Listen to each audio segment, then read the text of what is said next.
Hey guys, welcome back to my channel. In this video, I'm going to go over some of my tips and my best strategy for cycle syncing into your training. These are the same strategies and tips that I've given my clients over the past couple of years, and they've worked incredible. Trust me when I say you're going to see incredible improvements around your training once you start working with your body instead of against it. Let's just dive right in. I'm going to go over both the nutritional side and then the training aspect to kind of make sure you're doing both things so that way they can coincide with your cycle sync. This kind of really only applies if your goal is to build muscle, if you are a hybrid athlete training to go for a marathon or whatever those cases are. This probably wouldn't make as much sense, but in the case of just building muscle, maybe shedding off some inches off your waist, this is what's going to help. To start off by saying right now, you don't need to take a week off. You don't need to do Pilates during the week of your period or the week before. What you honestly need to focus on is the intensity, aka the RPE. RPE is known as the rate per seed of exertion. Now this scale runs from 0 to 10, 0 being like it's just a walk in the park, and then 10 is just like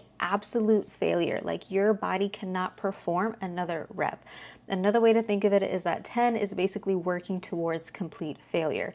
One of the best ways to train, in my opinion, is just kind of hitting at a range at an RPE of 8, where you have just 1 to 2 reps left in the tank when you're performing a set. Now, this is the only thing that really changes, because the thing I want you to understand is that your body doesn't understand the weight that you're pushing. It's only going to understand tension. So in general, your workouts are supposed to stay exactly the same. Whatever training phase that you're on, it doesn't change. The only thing that changes then is the intensity or the RPE. You could dial it back down to a 6 if your body just isn't feeling it.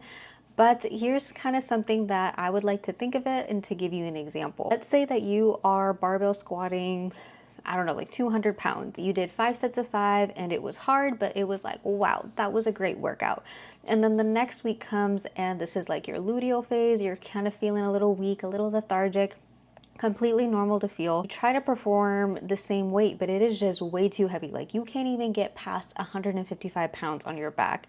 Now, this is where the whole RPE intention kind of comes in, because even though you're not hitting the same weight, it's not like your body knows that. What your body is feeling right now is how it would feel if you were actually hitting that same weight as the week before. What you can do is that instead of trying to force your body to hit that, because at the end of the day, it's just in your mind, you can still hit your RPE of 8 using that lighter weight, because your muscles and your body are going to feel no difference when you work them. I've also heard of other influencers and all those other people out there who try to say like, oh, you can just base your workouts depending on the phase that you're in your cycle.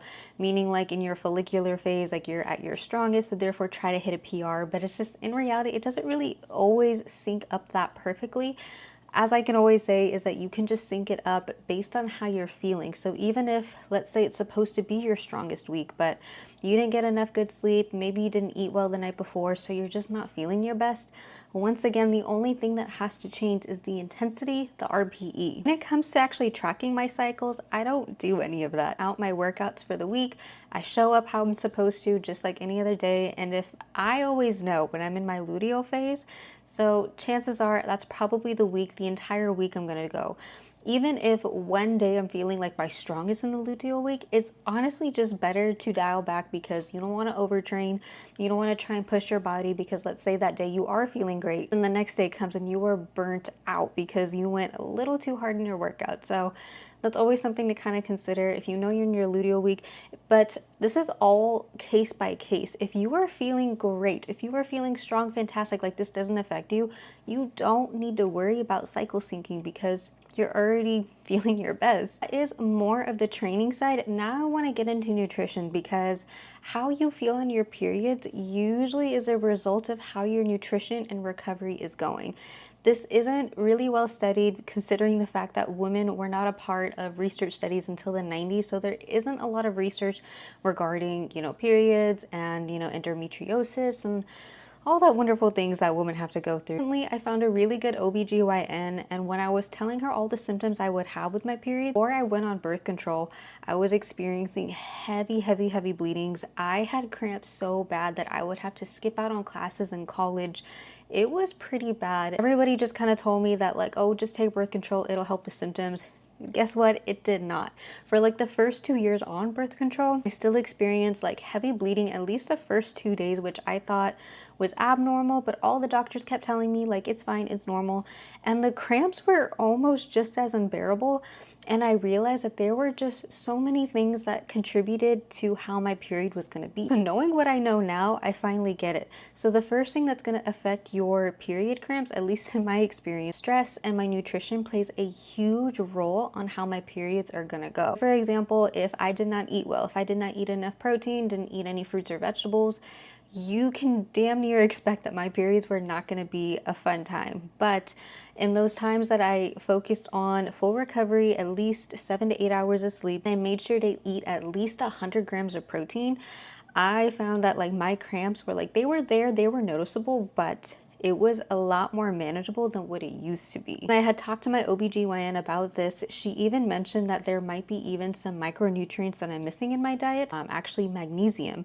And that's something I never really thought about. It's something I've never put my thought into, because when it comes to like building muscle, all you're really ever told is, eat your protein, eat your carbs, eat your, your fats, make sure your calories are intact. Like there was no education background on this. And so she suggested that I should start taking magnesium. And so I did that, went to Costco, I got those little magnesium supplements. Absolute miracle. I felt like my periods were just not even noticeable. So that's when I realized that it still always comes down to nutrition. Obviously going to be different for every woman out there. Unless you have some underlying condition like PCOS, endometriosis, it may not necessarily apply to you, but I'm just telling you in my experience what has helped me. Overall, ever since I started implementing all that, especially the sleep, because sleeping also kind of helped me then with my stress. When I was working my high stress job, I was getting probably at best 5 hours of sleep, because my job at the time was really strict about coming in at exactly 9 a.m. You couldn't be late, so that meant waking up at 5 in the morning to go to the gym. And while that sounds like a picture perfect grade, it wasn't, because at the end of the day, when you come home, after I did all my chores, everything I was supposed to do, I would go to bed at like 11, maybe 12, and then next thing I know, my alarm is going off to wake up at 5 in the morning to go to the gym. And that was just, what a time. I remember my period cramps being really unbearable, but I just kind of thought like, this is just how it is. Women don't have a choice. We just got to go through it. But there are smaller things that we can do that will help. And by no means am I like a woman's health specialist. I'm obviously not a doctor, but just dabbling and like experimenting into my own nutrition, into like my own supplements, I kind of just found that there are key things that are missing that I've never heard a doctor talk about. Obviously, don't blame them, like maybe research has changed. It's not like this is like a breakthrough thing. There's nothing proven about it, but there are some things that could be missing in your diet, and it is worth talking to your doctor about.